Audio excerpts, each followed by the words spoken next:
오늘 사도행전 2장 14절부터 36절까지 본문을 가지고 내 영을 부어주리라 라는 제목으로 하나님의 말씀을 증거하고자 합니다. 여러분의 인생의 목적은 무엇입니까? 사람마다 그 인생의 목적이 다를 수 있지만 대부분의 사람들이 내 인생을 통하여 가장 중요한 것은 돈이다라고 생각을 합니다. 특히 이민 생활하면서 정말 돈이 없으면 내가 의지할 친척도 없고 친구도 없는 곳에서 막막하기 때문에 정말 돈이 중요하다고 생각을 하며 사는 사람들이 많을 것입니다. 또 어떤 사람은 돈이가 좀 부족하더라도 자녀를 잘 키우면 그 자녀가 나를 보살피고 또 나도 내 인생의 보람을 느낄 것이다 라고 생각하며 살아가는 분들도 있을 것입니다. 그래서 미국 안에 여러 민족들이 여러 나라 사람들이 와서 살지만 한국 사람들처럼 한국의 부모들처럼 자식을 교육하는데 모든 힘과 모든 물질을 쏟아붓는 분들은 그렇게 많지 않을 것입니다. 그러나 다시 한번 생각해보면 우리에게 돈이 있고 우리에게 잘 자란 자녀가 있다고 할지라도 오늘 당장 내 생명이 없어진다. 오늘 내가 불치의 병이 들어서 며칠 살지 못한다고 하면 돈을 아무리 모아놓은들 자녀가 아무리 잘 자랐다고 한들 그것이 무슨 소용이 있겠느냐라는 그런 생각이 들 수도 있을 것입니다. 그래서 세상 사람들은 건강하면서 건강을 인생의 최우선 순위에 두고 살아갑니다. 그런데 아무리 우리가 건강하다고 할지라도 불의의 사고 또 이 시대적 환경으로 인한 불치의 병들에 걸리는 것은 막기는 참 어렵습니다. 지난주에도 우리 권사님 한 분이 우리 아이들이 아마도 눈을 밟아서 흘린 그 물이 녹은 물에 미끄러져서 넘어지셨는데 머리를 바닥에 찢으셨어요.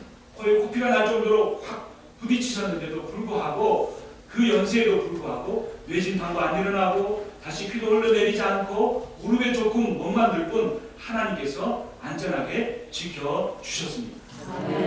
여러분 아무리 보험이 있다고 할지라도 아무리 돈을 모아놓는다고 할지라도 그대로 부딪히고 뇌진탕이 일어나면 그 자리에서 죽는 것입니다. 어제는 제가 일주일 내내 장례 치르느라고 보살피지 돌아보지 못했던 우리 노명희 권사님 지난 주일에도 이 위경련 때문에 아파서 예배를 나오지 못했고 저에게 전화하시면서도 목소리가 다 쉬어서 힘이 다 빠져서 전화하셨는데 신방을 못 갔다가 토요일에 신방을 갔는데 그 병원에 가야 되는데 가지 못하고 있는 상황이었습니다. 그래서 이번 주일만 참고 나면 그래도 몸이 이상하면 월요일 날 패밀리 닥터를 만나본다는 것입니다. 그래서 제가 권사님 참지 마세요. 병은 참아서 좋아질 것은 아닙니다. 라고 말씀을 드리고 이머전시에 함께 갔습니다. 이머전시에 피검사를 하고도 이렇게 위경련이 오래 갈 리가 없는데 하고 CT를 촬영해 봤더니 이 쓸개에 골프공만한 돌덩어리가 들어있었습니다. 만약에 이틀 더 참아보자 라고 했으면 아플 때는 방을 떼굴떼굴 굴릴 정도도 아픈데도 참고 있었더라면 우리 노 권사님 어떻게 될지 알지 못했습니다. 그런데 이제 그 돌덩어리를 발견해서 곧 수술을 하게 되었습니다. 여러분 우리가 인생의 목적이 돈이든 우리 인생의 목적이 자녀이든 우리 인생의 목적이 내 생명이나 건강이든 그것을 내 지혜와 내 힘과 능력으로 유지하는 것은 정말 어렵다는 것을 우리 주변에 있는 분들을 돌아보면서 우리가 느끼게 되는 것입니다. 그럼 우리 인생의 목적을 돈이나 자녀나 건강에 두지 않고 다른 어떤 것에 두어야 하는데 그것이 바로 무엇일까요? 우리 인생의 최고의 목적이 어디에 있어야 할까요? 그것은 죽음을 두려워하면서 사는 것이 아니라 지금 내가 당장 죽는다고 할지라도 하나님께서 나를 하나님의 자녀 삼아 주셨으므로 나는 천국에 갈 수 있다. 아멘. 라고 하는 믿음을 가지고 살아가는 것입니다. 오히려 그런 믿음이 있는 사람은 마음이 평안합니다. 여러분 현대의 질병의 80%, 90%가 스트레스로 걱정과 염려로 돈다는 것입니다. 오늘날 굶어 죽는 사람이 있습니까? 못 먹어서 영양실조로 죽는 사람이 있습니까? 그렇지 않습니다. 많은 돈을 모으고 좋은 음식을 먹어도 마음에 기쁨이 없고 마음에 평안이 없기 때문에 그 스트레스로 인하여 사람들이 많은 질병에 걸리고 죽어가게 된다고 하는 것입니다. 그러므로 우리는 이 성경 말씀에서 약속한 나를 사랑하사 하나밖에 없는 아들 독생자 예수 그리스도를 이 땅에 보내주시고 나를 위하여 십자가에 나의 모든 죄 죄를 속하시기 위해 죽으신 예수 그리스도를 믿음으로 말미암아 구원받았다라고 하는 믿음을 가지며 살아야 하는 것입니다. 그런데 그것이 우리의 인생의 최고의 목적, 단 하나의 목적이라고 한다면 좀 이상하지 않습니까? 하나님이 하나님 자녀 삼으셨으면 지금이라도 데려가셔야지 왜 이 땅에 남겨두셨냐라는 것입니다. 왜 우리에게 직장 생활하게 하고 자녀를 양육하게 하시느냐라고 하는 것입니다. 그러므로 우리가 인생의 목적에는 내가 예수 그리스도 믿고 구원받아 하나님 자녀 되어서 천국 가는 것도 있지만 또 하나 중요한 목적은 무엇이냐면 예수 그리스도 그분을 증거하는 증인의 삶을 사는 것입니다. 이를 위해서 우리가 성령의 충만을 받아야 되고 그 성령의 충만을 받게 될 때 우리가 그 영의 주인이신 예수 그리스도를 그분의 삶과 그분의 사역과 그분의 죽음과 그분의 부활과 그분의 승천과 그분의 온 우주에 대한 통치하심을 증거하는 증인의 삶을 살아야 하는 것입니다. 오늘 본문 14절을 보면 그러한 증인의 삶을 사는 한 사람의 이야기가 나옵니다. 14절 말씀 제가 읽겠습니다. 베드로가 11 사도와 함께 서서 소리를 높여 이르되 유대인들과 예루살렘에 사는 모든 사람들아 이 일로 너희로 알게 할 것이니 내 말에 귀를 기울이라. 아멘. 누구입니까? 베드로입니다. 베드로가 무엇을 하고 있습니까? 하나님의 말씀을 증거하고 있습니다. 예수 그리스도가 우리의 주시다 라고 선포하고 있습니다. 그런데 어떤 자세를 하고 있습니까? 소리를 높여서 증거하고 있다라고 성경은 기록하고 있습니다. 여러분, 베드로가 어떤 사람이었습니까? 어부였습니다. 그냥 어부가 아니라 저기 갈릴리 촌구석에서 일자 무식의 어부로 사는 그러한 사람이었습니다. 그가 어느 날 예수님을 만났고 그물과 배와 그치를 버려두고 따랐다고 했지만 그거 역시 모든 예수 그리스도의 삶과 인생의 목적을 이해하고 따르는 것이 아니라 자기 욕심 때문에 따른 것이었습니다.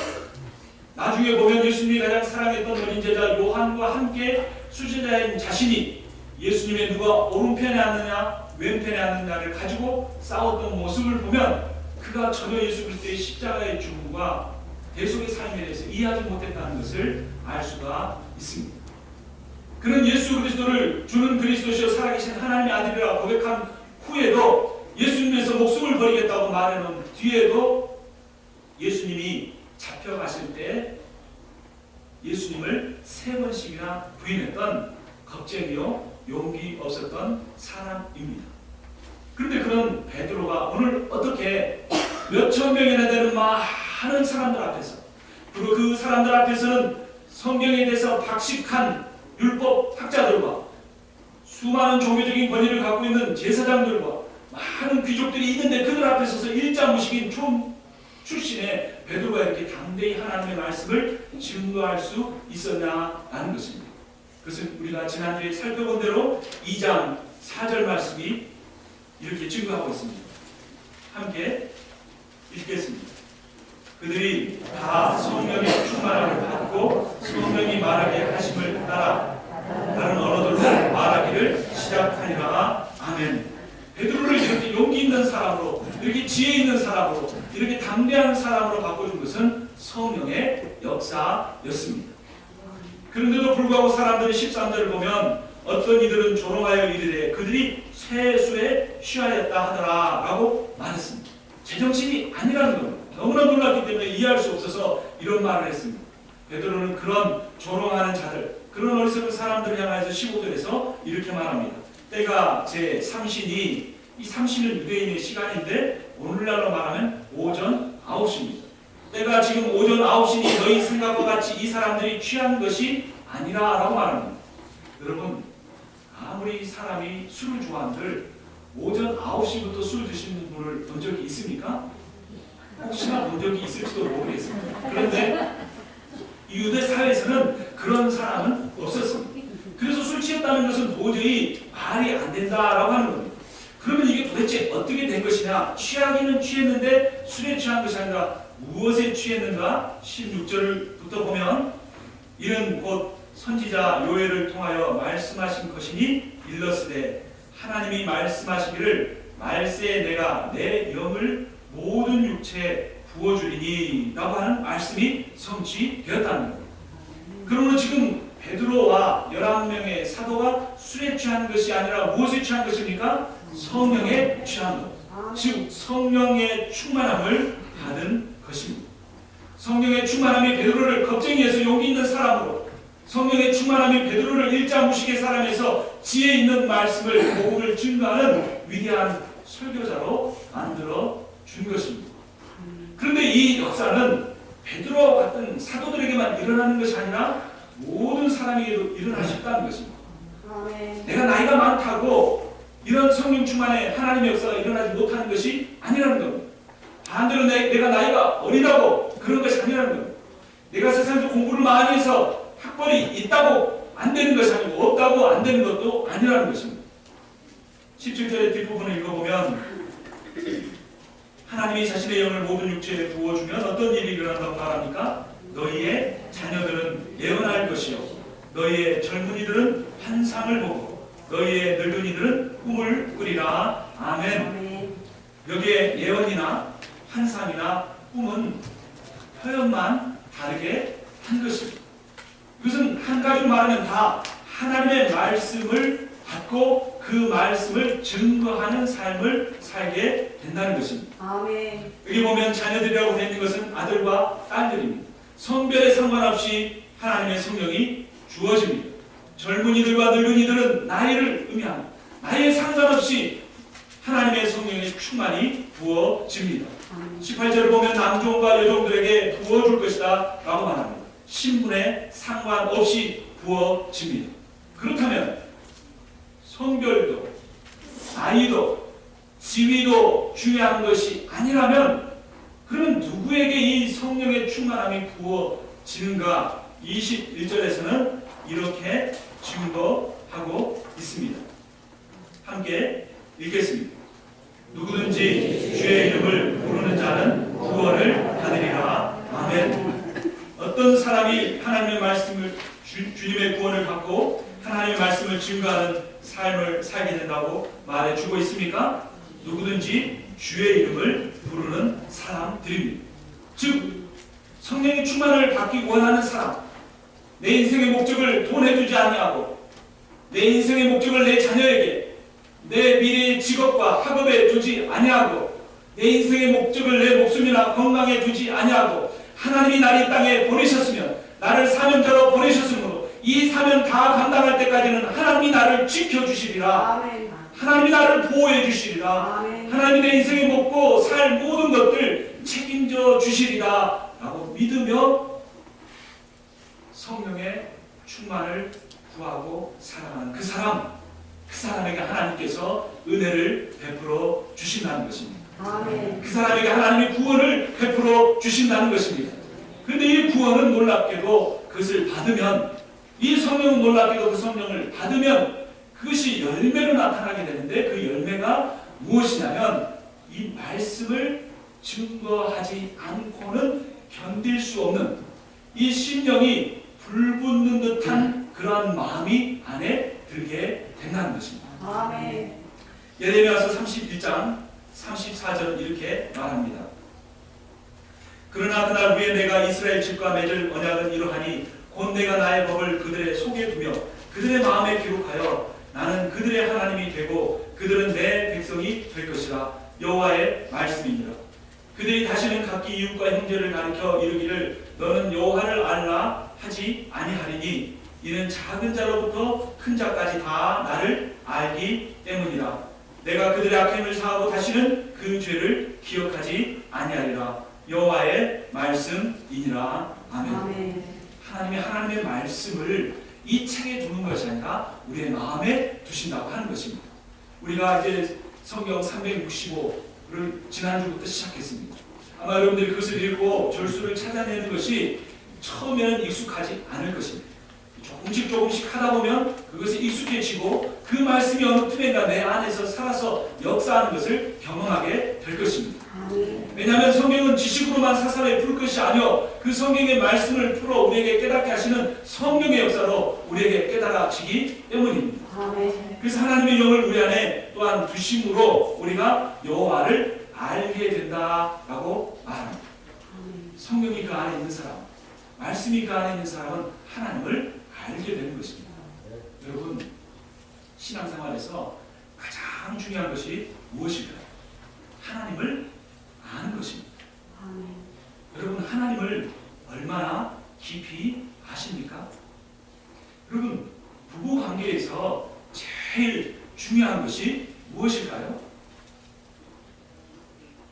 부부 관계에서 가장 중요한 것이 여러 가지가 있을 수 있지만 가장 중요한 것은 서로를 아는 것입니다. 내 배우자가, 내 남편이, 내 아내가 어떤 사람인지, 내 배우자가 무엇을 좋아하는지, 무엇을 싫어하는지, 이 사람의 성격이 어떠하고 이 사람의 생활 습관이 어떠할 뿐만 아니라 그 사람의 마음속에 깊은 곳에 자리 잡고 있는 상처와 아픔이 무엇인지, 그러므로 신앙이 깊어지면 깊어질수록 배우자를 판단하고 정죄하고 하나님의 말씀으로 가르치려고 하지 아니하고 그 마음속에 있는 상처 아픔을 내가 싸매주고 감싸주고 치유해주고 그것을 위해서라면 내가 어떤 희생이라도 치르겠다는 각오가 그 안에 생겨나는 것입니다. 여러분, 부모와 자녀 사이에서 가장 중요한 것은 무엇일까요? 그래, 나는 이민 와서 정말 힘들게 밑바닥에 살았으니 내 자녀를 열심히 공부시켜서 사회 그래도 높은 포지션에 올라가게 해야지 라고 하면서 얼마나 우리가 힘을 쏟고 내 인생을 쏟아붓고 다 그런 모든 것들을 부었습니까? 그런데 자녀들이 그러한 부모의 태도로 인하여 행복해 하던가요? 자녀가 말하지 않지만 자녀들이 그들의 영혼의 깊은 속에서 울부짖는 소리를 우리가 들을 수 있어요. 그 자녀들이 나이가 어리든 성숙했든 결혼을 했든 하지 않았든 그들이 원하는 것은 무엇이냐면 아버지, 어머니, 나를 알아주세요. 내 마음의 아픔이 무엇인지, 내 마음의 고통이 무엇인지, 정말로 내가 내 인생에게서 아버지에게서 원하는 것이 무엇이고 엄마에게서 원하는 것이 무엇인지 그것을 제발 깨달아 주세요라고 자녀들이 울부짖는 소리를 우리가 들을 수 있어야 합니다.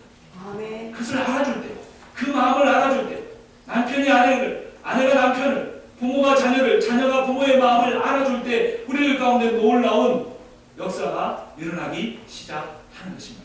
아멘. 근데 이 원리가 신앙생활에서도 마찬가지라고 하는 것입니다. 여러분, 신앙생활에 있어서 가장 중요한 것이 무엇이라고요? 하나님을 아는 것입니다. 그 하나님이 어떤 분인지를 아는 것입니다. 계속해서 말씀드리지만 하나님은 나를 사랑하시는 분이십니다. 아멘. 하나님은 나를 위해 온 세상을 창조하신 능력의 창조주이십니다. 아멘. 하나님은 내 생명을 구원하기 위하여 그 하늘의 높은 보좌와 영광을 다 버리시고 이 세상에 낮고 천한 자의 모습으로 오신 사랑의 하나님이십니다. 아멘. 다시 하나님 곁으로 가셨지만 성령을 우리에게 부어주셔서 그 성령을 통하여 내 가난한 집에, 내 힘든 일터에, 내 마음의 번민과 고통 속에 살아가는 그 하루하루의 삶의 현장에서 나와 함께 해주시고 나를 위로해 주시는 하나님이시라는 것입니다. 아멘. 그런 하나님을 알아가는, 그 하나님을 제대로 만나기만 하면 더 이상 내 환경이 문제가 아니고 내 인생에 있었던 정말 그 일만은 없었더라면 하고 생각한 그 일을 넘어서서 내가 이 세상을 살아가면서 기뻐하고 감사하며 행복하며 우리 인생을 살아갈 수 있게 된다고 하는 것입니다. 아멘. 그런데 이 하나님을 알게 되면, 이 하나님의 사랑을 깨닫게 되면 그 안에서 견디지 못하는 마음이 생기는데 그것은 뭐냐면 내가 아는 이 하나님을 전하고 싶어지는 것입니다. 아멘. 그리고 나에게 이 놀라운 사랑의 복음, 이 기쁨의 구원을 주신 이 하나님에 대해서 알리지 않으면 견딜 수 없는 마음이 그 안에 생기게 된다는 것입니다. 아멘. 저는 일반 대학을 다녔습니다. 경영학을 전공했습니다. 저희 집은 정말로 세상적인 말로 찢어지게 가난한 집이었습니다. 저희 아버지 대신 저희 어머니가 그 무거운 가방을 들고 집집마다 물건 팔러 다닐 정도로 힘들게 사신 분이었습니다. 그래서 우리 어머니의 유일한 소망은 저밖에 없었습니다. 어렸을 때부터 착실했고 그 벗어나지 않는 길을 살았기 때문에 이 아들만 대학 졸업하면 내 인생이 이제 고생해서 벗어날 것이다 생각하셨습니다. 그래서 열심히 공부했고 일본에 유학까지 갔지만 견딜 수가 없었어요. 도저히 이대로 세상에 나가서 돈 벌고 회사에 취직해서 성공하는 것으로 그것으로 내 인생이 만족할 수 없는 마음이 불붙는 마음이 있었습니다. 그러나 그 길도 갈 수가 없었습니다. 왜냐하면 하나님이 살아계시다면 왜 이렇게 내 인생에 많은 고난을 주셨을까? 하나님이 정말로 살아계시다면 왜 내 아버지는 변화되지 않고 저렇게 십수년을 저런 모습으로 살아야 하는 것일까라는 의심이 입술의 고백을 통하여 나타나지 않았지만 내 영혼의 깊은 곳에 자리 잡고 있었기 때문입니다. 그런데 일본에 가서 9시에 철야 기도를 시작하는 새벽 5시까지 성교사님과 함께 믿음의 사람들과 함께 기도를 하는 가운데 주님이 십자가의 의미를 다시 한번 깨닫게 해주셨는데 십자가는 단지 2000년 전에 나사렛 예수 그리스도가 골고다 언덕에서 지시고 끝난 것이 아니라 오늘 내 가장 절박한 고난의 현장에 가장 마음 아프고 가장 외로운 내 삶의 현장에서 주님이 여전히 지고 계시는 것이라 사실을 주님이 저에게 가르쳐 주셨습니다. 뿐만 아니라 앞으로 인생의 어떤 길을 걸어가든 어떤 오지의 땅끝까지 가서 복음을 전한다고 한들 그 주님이 그 사랑의 주님이 나와 함께 계시기 때문에 두려워하지 말라는 말씀을 주셨습니다. 그를 할 때 내 모든 두려움과 염려와 하나님에 대한 불신과 원망이 다 사라지고 제 안에 있었던 견딜 수 없는 주님의 말씀을 전하지 않고는 견딜 수 없는 이 마음의 성령의 인도하심을 따라 목회자의 길을 결정할 수 있었던 것입니다. 여러분, 모든 사람이 목회자가 될 필요가 없습니다. 은사가 주어진 사람, 특별한 하나님의 콜링이 있는 사람은 목회자로 살아가면 됩니다. 그러나 목회자로 소명을 받지 않았다고 할지라도 우리 모두에게 적어도 거듭나고 천국의 확신과 예수 그리스도를 주로 영접한 사람에게는 하나님의 말씀을 증거할 예수 그리스도가 만유의 주시오 그분이 온 인류를 위해 십자가에 죽고 부활하셨으니 그 주의 이름을 부르기만 하면 구원받을 수 있다는 이 복음을 전할 사명이 있다는 것입니다. 아멘. 이 사명이 우리 모두에게 주어졌고 그 사명을 받은 베드로도 처음에는 그 역할을 그 사명을 제대로 감당하지 못했지만 성령이 그에게 충만하게 주어질 때 그것을 증거하는 삶을 베드로가 살 수 있었습니다. 그러면 베드로가 증거한 내용이 무엇인가 22절부터 보도록 하겠습니다. 이스라엘 사람들아 이 말을 들으라. 너희도 아는 바와 같이 하나님께서 나사렛 예수로 큰 권능과 기사와 표적을 너희 가운데서 베푸사 너희 앞에서 그를 증언하셨느니라. 예수 그리스도의 3년 만에 공생에 대해서 선포했습니다. 23절을 보면 그가 하나님께서 정하신 뜻과 미리 아신 대로 내준 바 되었거늘 너희가 법없는 자들의 손을 들여 못 박아 죽였으나 예수 그리스도의 십자가의 죽음에 대해서 증거했습니다. 24절 함께 읽겠습니다. 하나님께서 그를 사망의 고통에서 풀어 살리셨으니 이는 그가 사망에 매여 있을 수 없었습니다. 예수 그리스도를 하나님께서 부활하게 하셨다는 것입니다. 그런데 24절 어디로부터 풀어 살리셨다라고 말하고 있습니까? 사망의 고통입니다. 그런데 이 고통이라는 단어 헬라를 보면 여인이 자녀를 낳을 때, 아들이나 딸을 낳을 때 겪는 상고를 표현할 때 사용되는 단어입니다. 그러니까 이 예수 그리스도가 십자가에 당하셨던 고통이 극심한 것이다라는 것을 말할 뿐만 아니라 여러분 어머니들이 하나를 낳고 더 이상 애 낳지 않겠다라고 말해놓고 또 둘째를 갖고 애 낳는 이유는 무엇입니까? 애를 낳아서 키우는 기쁨, 생명을 얻는 그 기쁨을 경험했기 때문에 이 출산의 고통이 이 온몸에 생생하지만 또 아이를 낳는 것입니다. 그래서 이 24절에서 사망의 고통에서 풀어 살리셨다는 것은 예수 그리스도의 부활이 우리에게 새 생명을 주는 능력이 되었다라는 그런 의미인 것입니다. 아멘. 베드로는 예수 그리스도의 사역과 그분의 십자가의 죽음과 부활에 대해서 증거한 뒤에 33절에서 또한 이렇게 말합니다. 33절 함께 읽겠습니다. 하나님이 오른손으로 예수를 높이시매 그가 약속하신 성령을 아버지께 받아서 너희가 보고 듣는 이것을 부어 주셨느니라. 아멘. 하나님이 예수 그리스도를 부활하게 하셨을 뿐만 아니라 오른손 강한 능력으로 예수 그리스도를 높이셨습니다. 여러분, 하나님에 대해서 아는 것이 중요하다고 그랬죠. 여러분, 부활하신 예수 그리스도가 지금 어디에 계십니까? 하나님 보좌 우편에 계십니다. 아멘. 빌립보서 2장 9절부터 11절까지를 보면 이러므로 하나님이 그를 지극히 높여 모든 이름 위에 뛰어난 이름을 주사 하늘에 있는 자들과 땅에 있는 자들과 땅 아래에 있는 자들로 모든 무릎을 예수의 이름에 꿇게 하시고 모든 입으로 예수 그리스도를 주라 시인하여 하나님 아버지께 영광을 돌리게 하셨느니라. 아멘. 여러분, 우리가 믿는 예수 그리스도, 나를 위해 십자가에 죽고 부활하신 예수 그리스도가 이 온 우주 만물의 왕이심을 믿으십니까? 아멘. 온 우주 만물의 왕이실 뿐만 아니라 내 삶의 주인 되심을 믿으십니까? 아멘. 그분이 생사화복을 주장하시고 마지막 때에 다시 오셔서 모든 세상을 우주 만물까지 심판하실 것을 믿으십니까? 아멘. 우리가 이렇게 작은 예배당에서 예배드린다고 해서 우리 예배당에서 드리는 예배를 받으신 그 주님이 같이 초라한 분이 아니십니다.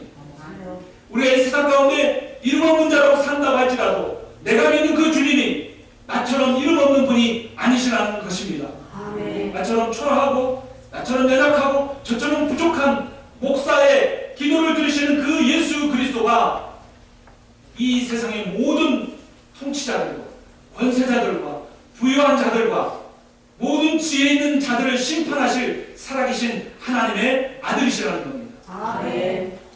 그러므로 우리가 그 예수 그리스도를 주로 영접한다는 것입니다. 얼마나 영광스러운 일입니까? 그분을 그러면 어떻게 해야 우리의 주로, 우리의 로드로, 우리의 구원주로, 우리의 세이비어로 영접할 수가 있겠습니까? 38절 말씀 우리 함께 읽겠습니다.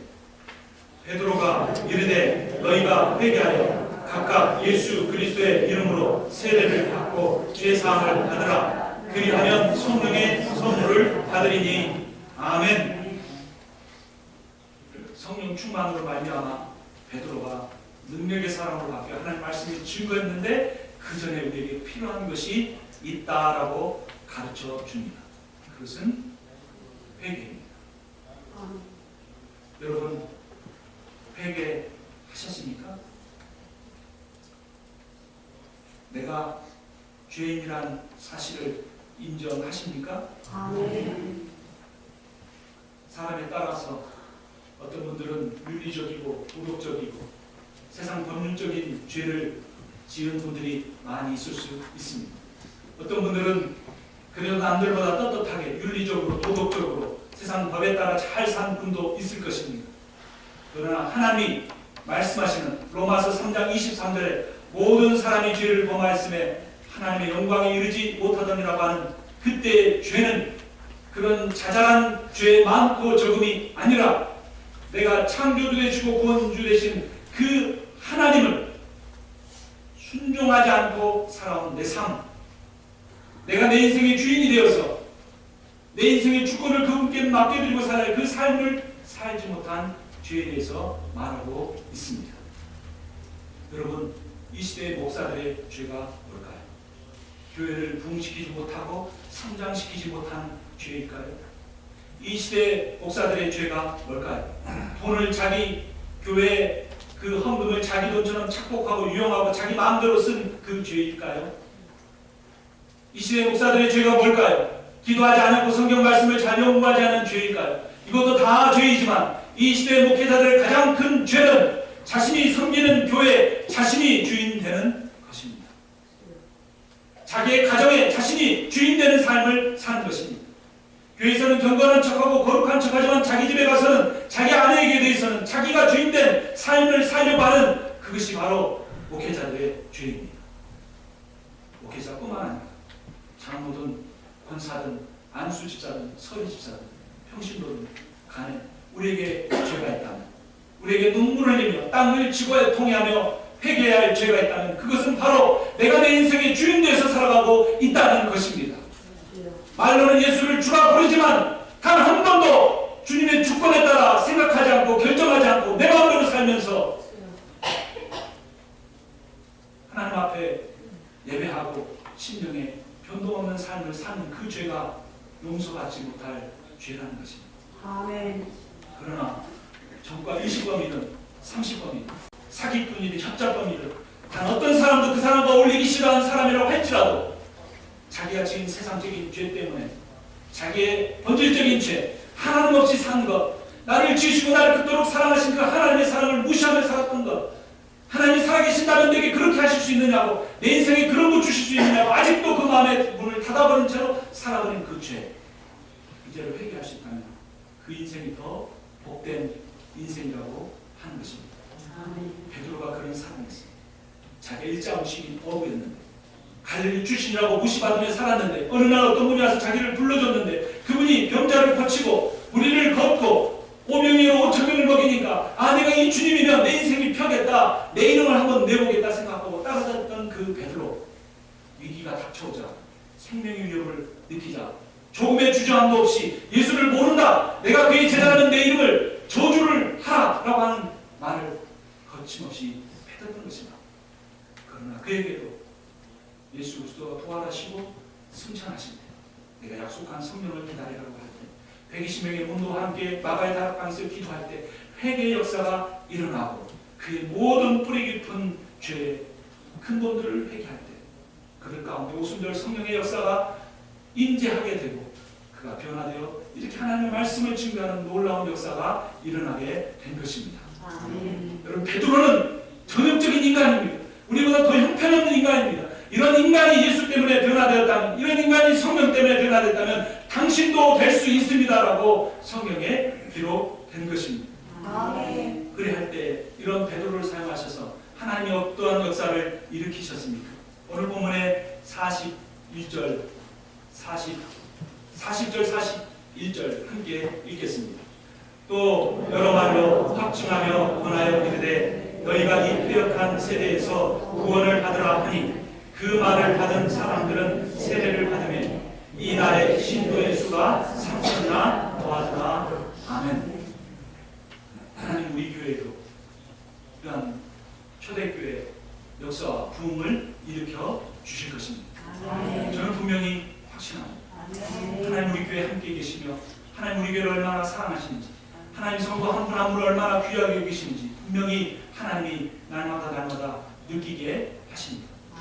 지난 주간에는 우리 사랑하는 고건호 집사님을 천국으로 보내드리는 환송 예배들이 있었습니다. 장례식 때도 제가 말씀을 드렸지만 오지 못한 분들 계실까봐 다시 한번 말씀드립니다. 오늘 제가 입고 있는 이 진한 권색 이 양복, 제가 장례식 때도 입었습니다. 장례식 때는 검은 양복을 입어야 되는데 제가 몰라서 이 양복을 입고 간 것이 아닙니다.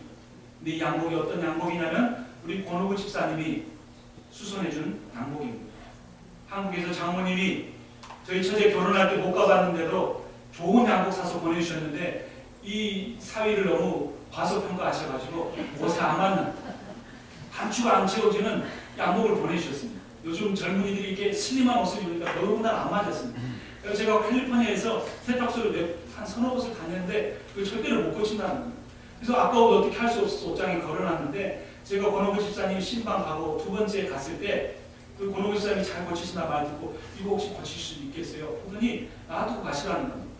그런데 교회에 올 일이 없는데도 그날 저녁에 양복을 들고 오셨습니다. 근데 양복을 입어보니까 완벽하게 잘 맞습니다. 제가 처음에 캘리포니아 온 뒤로 몸이 몇 파운드나 늘어났는데도 지금도 이렇게 넉넉하게 입습니다. 그런데 옷을 살펴봐도 어디를 고쳤는지 알 수가 없습니다. 그 정도로 솜씨가 있는 분입니다. 아마 세상 사람들이 이럴 때 이런 표현을 할 것입니다. 귀신 같은 솜씨다. 근데 믿는 사람이 어떻게 그런 말을 할 수 있겠습니까?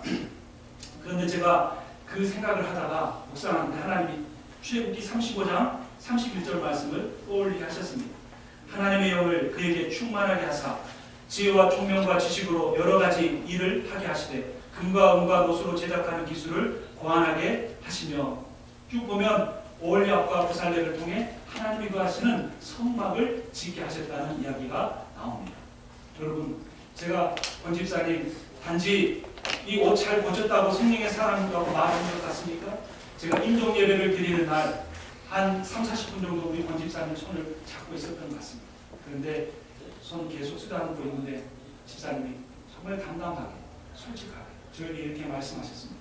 목사님, 저는 죽음이 두렵지 않아요. 할렐루야. 하나님이 계시는 곳에 가는데 저 조금도 죽음이 두렵지 않아요. 목사님, 염려하지 마세요. 저한테 이렇게 말씀하셨어요. 목사님, 저에게 감동이 되고 아직 결혼하지 않은 두 아들 놓고 가는 아버지의 마음이 어떻겠습니까? 집안일을 다 하나둘 다 챙겼던 남편이 아내를 두고 가는 마음이 어떻겠습니까? 그러나 주님께 다 맡길 수 있기 때문에 저 죽음이 두렵지 않아요 라고 말씀하셨고, 그 다음 날 소천하셨습니다. 많은 암 환자와 달리 치료를 거부했기 때문에 고통도 없이 정말 귀한 모습으로 하나님이 불려가셨습니다. 여러분, 일찍 돌아가셨다고 복되지 않은 인생일까요? 오래 산다고 복된 인생일까요?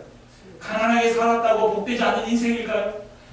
수십억을 모았다고 그것이 복된 인생일까요? 그렇지 않습니다. 나는 하나님의 자녀이므로 지금 죽어도 천국에 갈 수 있다라고 하는 그런 확증적인 믿음을 갖고 있는 사람이 복된 인생입니다. 아멘. 그리고 내가 나가서 복음을 증거할 수도 있고 또 내게 주어진 일을 가지고 꼼꼼하게 성실하게 일해서 이 사회의 많은 사람들을 섬겼다면 그 인생이 복된 인생인 것입니다. 아멘. 우리나 오늘 예배를 드리는 모든 성도 한 분 한 분이 다 회개하고 예수 그리스도를 주로 영접하여 지금 당장 죽어도 천국에 갈 수 있는 확신을 가지며 살아가시기를 주님의 이름으로 축원합니다. 아멘. 그리고 내가 살아남은 이 기간 동안 왜 주님이 살려주셨는가? 내가 깨달은 이 복음과 구원의 기쁨을 내 가족에게, 내 친구에게, 내 이웃에 증거하기 위하여 생명 연장시켜 주셨다 믿고 그러한 증거하는 예수 그리스도의 증인의 삶을 사는 여러분과 제가 되기를 주님의 이름으로 축원합니다. 아멘. 살아계신 하나님 아버지, 예수 그리스도를 이 땅에 보내시고 십자가에 죽게 하시고 부활하게 하시며 자신의 보좌 우편에 두시고 온 세상을 통치하게 하시는 주님의 이름을 찬양합니다. 하나님 알기를 원합니다. 주님 알기를 원합니다. 나를 사랑하시고 우리를 사랑하시고 나를 구원하기를 자신의 모든 것까지라도 내어놓을 수 있는 그 하나님의 사랑을 우리가 받아들이기를 원합니다. 회개하기를 원합니다. 아버지 하나님, 우리들에게 통하는 마음을 허락하여 주시옵소서. 내가 무슨 죄가 있느냐라고 말하지 아니하고 내 인생에, 우리 교회에, 내 가정의 주인됨에 살려고 했던 모든 것 회개하는 역사가 일어나게 하여 주시옵소서. 주일 예배뿐만 아니라 토요일 새벽에 나와 하나님 앞에 기도하고 엎드리는 인생들이 다 되게 하여 주시옵소서. 주님이 천국의 혼인잔치 부르시는데 장가가야 하고 혼인잔치 가야 하고 정말 세상에 할 일마나 바빠서 오지 못한다고 했던 많은 사람들처럼 어리석은 말하지 않게 하시고 기도의 자리로 나오게 하여 주시옵소서. 기도의 자리에서 회개의 역사가 일어나게 하여 주시옵소서. 성령의 충만에 복음 증거의 역사가 일어나게 하여 주시옵소서. 이 말씀 주신 주님께서 우리에게 그러한 역사를 일으켜 주실 것을 믿고 감사드리며 우리 주 예수 그리스도의 이름으로 기도합니다. 아멘. 힘을